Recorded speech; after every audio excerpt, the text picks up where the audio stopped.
కేటీఆర్ గారు మాటలకు కౌంటర్ ఇవ్వడానికి వచ్చారు కాంగ్రెస్ ఎంపీ సామలగూరు. నమస్తే గురుగారు, మొదలెట్టండి. తాతాలాడుతుండు ముఖ్యమంత్రి కావాలని. ఎవరు? చిన్నబాబు. చిన్నబాబు అంటే కేటీఆర్ కదా.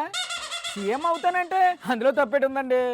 రేవంత్ రెడ్డి లీకు వీరుడంట, వినరా? రేవంత్ రెడ్డి లీకు వీరుడా గ్రీకు వీరుడా అది నువ్వు కనుక్కోవాల్సింది మీ నాయన దగ్గర పోయి ఫామ్ హౌస్ లో. ఏం టెస్టులు చేసుకుంటారా చేసుకోండి, దేనికైనా రెడీ అంటున్నారు ఆయన. దానికేమంటారు మీరు? ఇప్పుడు మళ్ళా చెప్తున్నాడు బొచ్చు బొచ్చు అని 5-6 సార్లు చెప్పిండు. ఎందుకు అలా అన్నారు సార్? ఆ బొచ్చు బొచ్చిన తర్వాతనే అనిపించింది మధ్యాహ్నం మళ్ళీ 3 ఫుట్ మీకు మిలాకే అని. 3 ఫుట్ ఆద్మీ ఎవరు? రేపేట బైపాస్ మీదకి వెళ్ళి ఖమ్మం పోవాలనుకుంటా.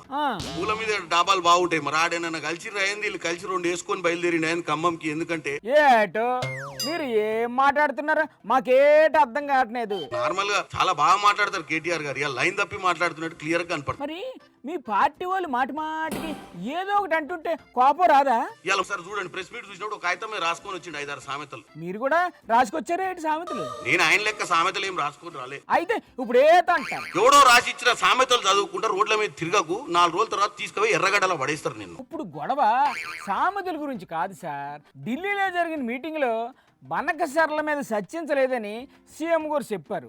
ఏపీ మంత్రి గారు ఏమో చర్చించాం అన్నారు. ఇద్దరు కలిసి డ్రామాలు ఆడుతున్నారని హరీష్ రావు గారు అంటున్నారు. చూసారా?